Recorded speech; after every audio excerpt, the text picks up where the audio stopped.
Shalom, giving all praises to the Heavenly Father, Yahweh Bahasham, Yahawashi, Bahasham, Rachahakodash. Double honors to the apostles and elders at Great Millstone. Peace and salutation as always to the elect. All right, and this is volume 2, all right, of Manners and Customs of the Bible. And this book is written by James M. Freeman. All right, it says a complete guide to the origin and significance of our time-honored biblical tradition. All right, now the R is ultimately for the Israelites. Okay, and this custom I'm going to get into today, all right, is one that we've always read about when reading Genesis the 49th chapter, speaking of Judah. What does it say? Milk highly esteemed. All right, and it's quoting Genesis 49, all right, and 12. It says his teeth white with milk. All right, and when you go into the custom, it says this is meant to represent the pastoral wealth of Judah.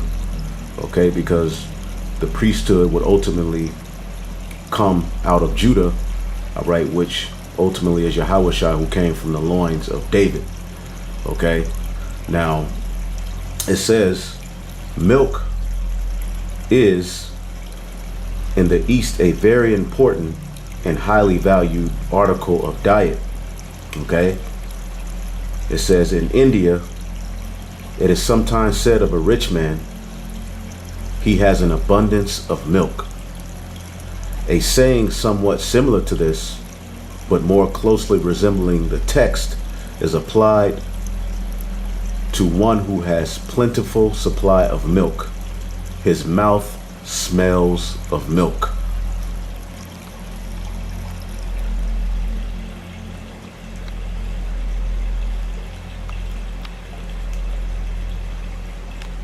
Genesis 49:9. Judah is a lion's whelp.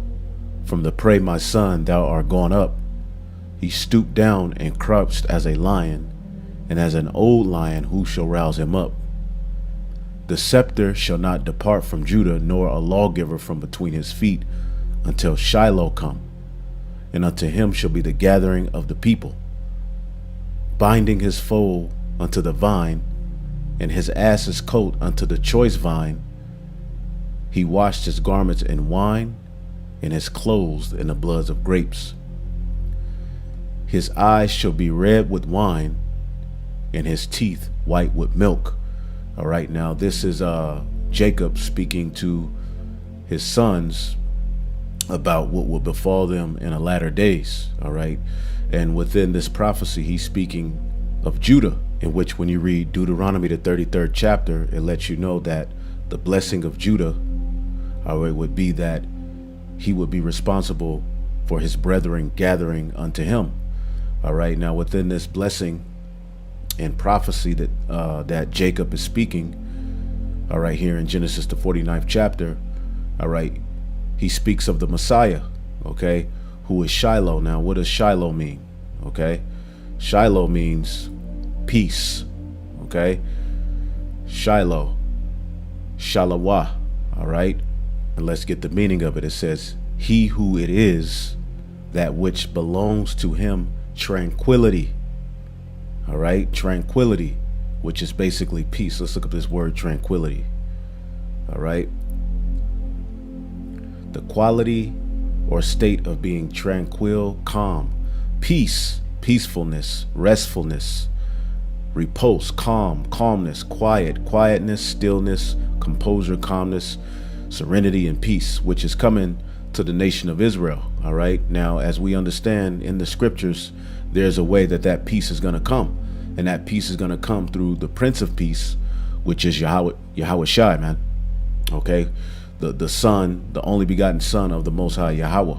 Okay, now going back here as we read down, you know, it gives prophecies of how he would come, you know, lowly. All right, but then it gives prophecies of how he's going to come back and destroy the heathen, which is why it says he washed his garments in wine and his clothes in the blood of grapes, which can be linked to Revelation the 19th chapter. All right, and also linked to Isaiah 63. Okay, because he came lowly, but when he comes the second time, he's not going to meet these heathen in this world as a man. All right. Now, the point I wanted to focus on here okay, is verse 12. It says, his eyes shall be red with wine. All right, meaning he drunk a lot of wine, much more when he brings peace to the nation of Israel. Okay, as it is written, okay, Psalms 104:15, and wine maketh glad the heart of man, and oil to make his face to shine. All right, we use oils, not Vaseline and lotion. It says, in bread which strengtheneth man's heart. Okay, the trees of the Lord are full of sap, the cedars of Lebanon, all right, which he have planted. Okay, and when we get our kingdom, okay, wine, okay, oil, bread, and all of these various different things that were heavy parts of our custom, we will have them in abundance. Okay, because let's not forget, Yahawashi told his followers, all right, in Mark 14:25 and a few other places, it says, verily I say unto you, I will drink no more of the fruit of the vine until that day that I drink, all right, it new in the kingdom of God. Okay, so we're going to sip wine with the Messiah, and we're going to be happy. Peace and tranquility will be brought to the nation of Israel through Yahawashi, man. All right, and as he drunk a lot of wine when he was came, all right, on the earth the first time, all right, well, when he returns and receives the kingdom, all right, he and us, all right, will drink wine in abundance. Okay, and we will be happy. We will have peace. We will have feast. All right, we will be in our kingdom, and we will have all of these things of the earth in abundance. All right, because wine comes from what? The vine, the grape, the cluster. Okay, those things are of the earth. Okay, one more scripture real quick. Okay, this is Zechariah 9:17. For how great is his goodness, and how great is his beauty. Corn shall make young men cheerful, and new wine the maids. So we're gonna be happy. Okay, and abundance is gonna come unto the nation of Israel. All right, and all of these things come of the earth, man. Okay, this is Ecclesiastes 10:19. A feast is made for laughter, and wine maketh merry. All right, meaning we're gonna be in our rulership, man. Okay, and the priesthood of this world enjoy wine, but they enjoy it for wicked purposes. Okay, I'm talking about they got bottles that are $1 million bottles. Okay, how much more when we get in our kingdom? Okay, and we're gonna have an abundance of the earth, which will be the money. Okay, but money answereth all things. So a feast is made for laughter, as it says in Sirach. Okay, wine, all right, and music make it the heart merry, which will have all of that in abundance. Okay, but the love of wisdom is above them all. So these things they all have their place and purpose, man. But the point is, they all come from the earth, and we're gonna have, all right, under Yahawashi, the earth in our possession, man, because we're gonna be joint heirs. Okay, this is Ecclesiastes 5:9. It says, moreover, the profit of the earth is for all. The king himself is served by the field. So the king himself is rich, all right, and made a king by the things that he possessed of the field, the world, the earth. Okay, and what's in the earth? Cattle. And what do cattle bring forth? All right, and we're gonna have cattle in abundance once Edom is taken out of the way. All right, but let's read this verse again. Genesis 49:12. It says, all right, his eyes shall be red with wine, and his teeth white with milk. Okay, teeth white with milk. All right, symbolic of the fatness of the earth that is coming unto the nation of Israel, man. Okay, through Yahawashi.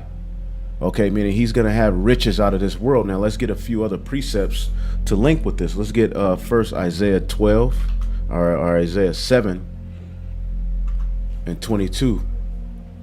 All right, Isaiah 7:22 reads, okay, it says, and it shall come to pass for the abundance of milk, all right, that they shall give, he shall eat butter, all right, for butter and honey, all right, shall every one eat that is left in the land. Now, when you go up, okay, this is speaking of through Yahawashi, okay, because he is that child that would eventually come through the nation of Israel, okay, through a virgin, okay, and he would be called what? Emmanuel, meaning God is with us, and through him God will be with us, because the law, statutes, and commandments will be written in our inward part, man.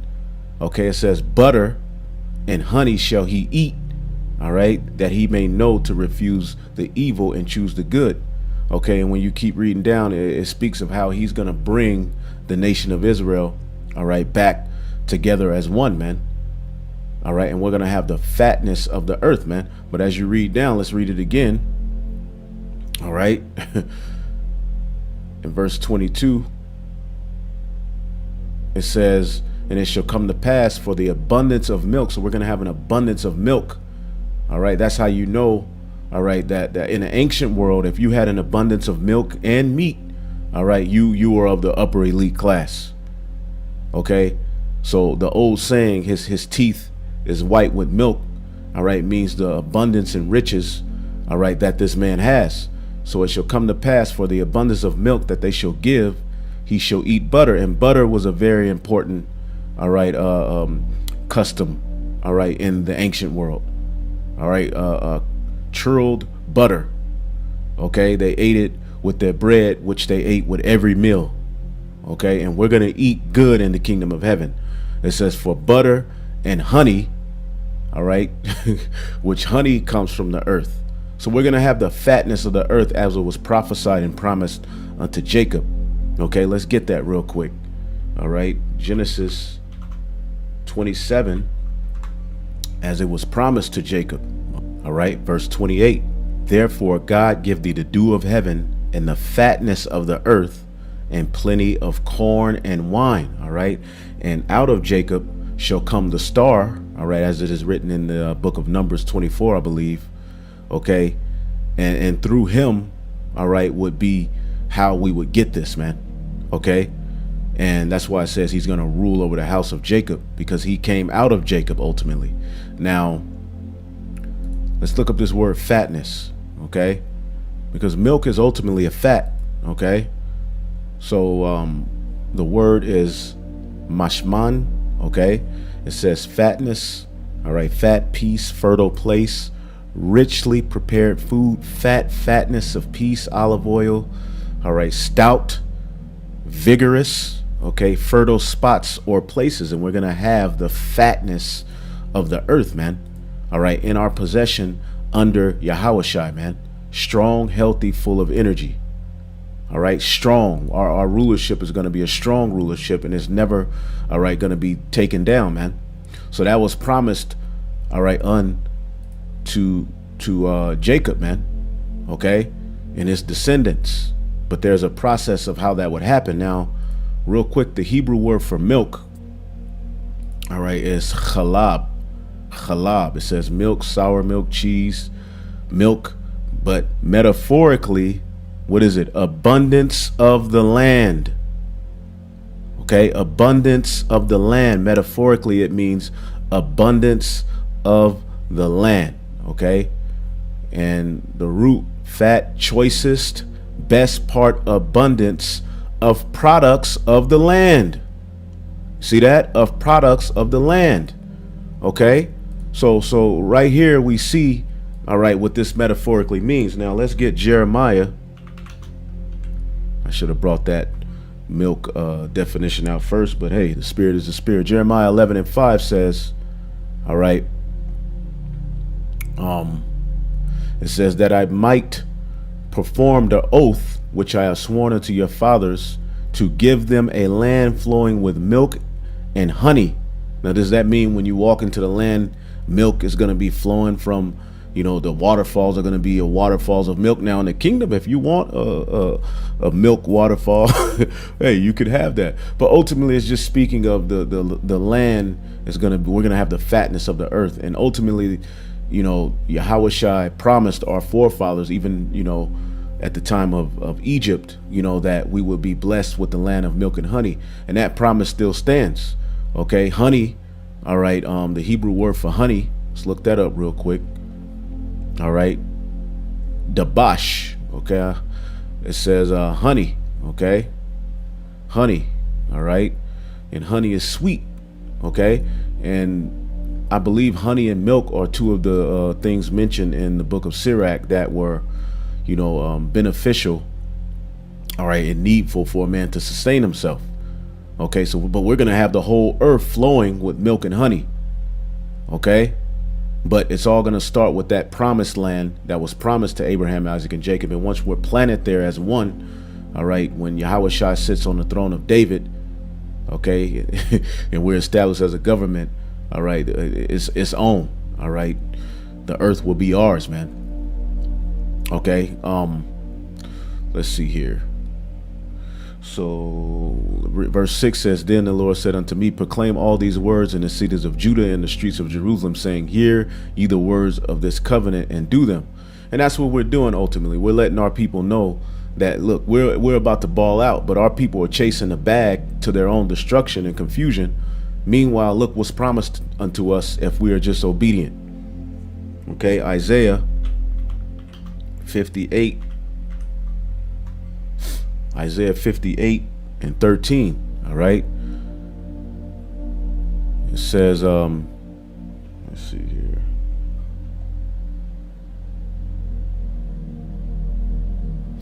It says, if thou turn away thy foot from the Sabbath, from doing thy pleasure on my holy day, all right, and call the Sabbath a delight to the Holy One of Yahweh, all right, honorable, and shall honor him, meaning you're obedient, all right, not being disobedient like you have a lot of guys doing, but I'm not even going to go there. It says, not doing thine own ways, nor finding thine own pleasure, nor speaking thine own words.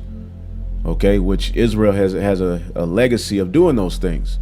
But the remnant, okay, to whom, all right, the first dominion is coming, all right, that will have the spirit to do this, what's going to come to them? It says, then thou shalt delight thyself in Yahweh, and I will cause thee to ride upon the high places of the earth, and feed thee with the heritage of Jacob, thy father. What was promised unto him? The fatness of the earth, man. All right. For the mouth of Yahweh have spoken it, man. Okay. Genesis 18. Okay. And let's see if we can find a good spot, man. Okay, because this is when Abraham fed the angels, all right, and brought them into his house. Now, we'll start at verse 1. It says, and Yahweh appeared unto him in the plains of Mamre, and he sat in the tent of the door in the heat of the day. Now, a quick side note, that custom, I'll read it out of the book. It says, noon, all right, is the hour of rest among the Orientals. All right, when the sun is at its height, all right, the wind often becomes softer and the heat more oppressive. Then the dwellers in tents may be seen sitting in the door, all right, or reclining, all right, in the shade of the tent. All right, it is also the hour for dinner. All right. All right. It says, some travelers say that in the East, all right, they would eat by the door of the tent in order to notice a stranger passing by and invite him in to eat with them. In the case mentioned in the text, all right, Abraham had probably dined and was resting after dinner. Okay. So this is an ancient custom as well. All right. When you see it say he sat in a tent in the heat of the day, the tent of the door, the heat of the day, it says, and he lifted up his eyes, all right, and looked, and lo, 3 men stood by him. And when he saw them, he ran to meet, all right, them from the tent of the door and bowed himself towards the ground. He bowed himself towards the ground. All right. Now these were angels. All right.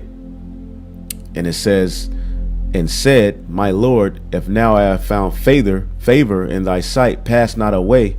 All right, I pray thee from thy servant. All right. So in the spirit, he understood that of these 3 angels, all right, was a very, very important person. Thus he bowed himself. All right. Now it says, let a little water, I pray thee, be fetched, and wash your feet and rest yourselves under the tree. All right. Which was, you know, showing you the brotherly love we had in the ancient world. And this is what's coming back, man. You know, when is the last time outside of a brother, all right, you were just somewhere, all right, and someone offered, all right, to nourish you in this way? But anyway, it says, I will fetch thee a morsel of bread and comfort ye in your hearts. After that ye shall pass on. All right, for therefore ye are come to your servant. All right, For those who have ears, it says, and they said, so do, all right, and thou hast said, as thou hast said, all right. So they accept it. And Abraham hastened unto the tent unto Sarah and said, all right, because also, you know, ancient customs, the way houses were set up, the men had his own part in the tent, all right, and the women, you know, and the children had their section of the tent, all right. The man cave is nothing new, all right. And that's actually an ancient custom as well, but I won't bring that one out. It says, and Abraham hastened unto the tent unto Sarah and said, make ready, all right, quickly, 3 measures of fine meal, all right, because Abraham, we understand, he was rich of the field, man. He was rich, man. Abraham, all right, had it, man. Had abundance, okay. And when we get in the kingdom of heaven, we're gonna have way more than Abraham had. We're gonna have way more than Job had. It said, hey, the least of these, all right, speaking of Israel, shall be greater than Solomon, man. How can you fathom that? Okay. It says, knead it, all right, and make cakes upon the hearth, all right. And Abraham ran unto the herd, so he had the herd, he was rich of the earth, and fetched a calf tender and good, and gave it to a young man, and he hastened to dress it. And he took butter, all right, showing you that was important, and milk, all right, and the calf which he have dressed, and set it before them, all right, and he stood by them under the tree, and they did eat, all right. So milk was one of the things, all right, one of the it was a part of the meal, okay, and meat was a part of the meal, but Abraham was far, all right, above a lot of people in riches, man. All right, milk and meat were in the ancient world very, very rich men had those things in abundance. Common people didn't have these things in abundance in the ancient world, okay. But to show you, all right, that, you know, Abraham had it, man. All right, and that milk was it was important for him to feed, all right, you know, the calf, all right, butter and milk unto these men with bread. Showed you how important that was, man. That had to be a good meal, all right. And it's a beautiful thing that the angel told Abraham when you read down, all right. But I'll do that in another lesson, all right. Now this is off of Bible Hub. This is John Gill's, all right, commentary. I'll just jump to the point. It says, and his teeth white with milk, denoting the fruitfulness of his land, producing fine pastures on which flocks and herds fed, all right, and gave abundance of milk, okay. And so Onkelos paraphrases the whole verse. His mountains shall be red, all right, with his vineyards, and his hills shall drop wine, and his valley shall be white with corn and the flocks of sheep, all right. And much the same are the targums of Jonathan and Jerusalem. The mythical sense may respect Hamashiach and his people, all right, and be expressive of the purity of his nature, life, and doctrine, and the holiness of his members, their faith and conversation. All right, so these things have many, all right, meanings symbolically and spiritually, okay. But to end it off, I'll get, all right, Psalms 144, okay, and then we'll get one more after that, you know.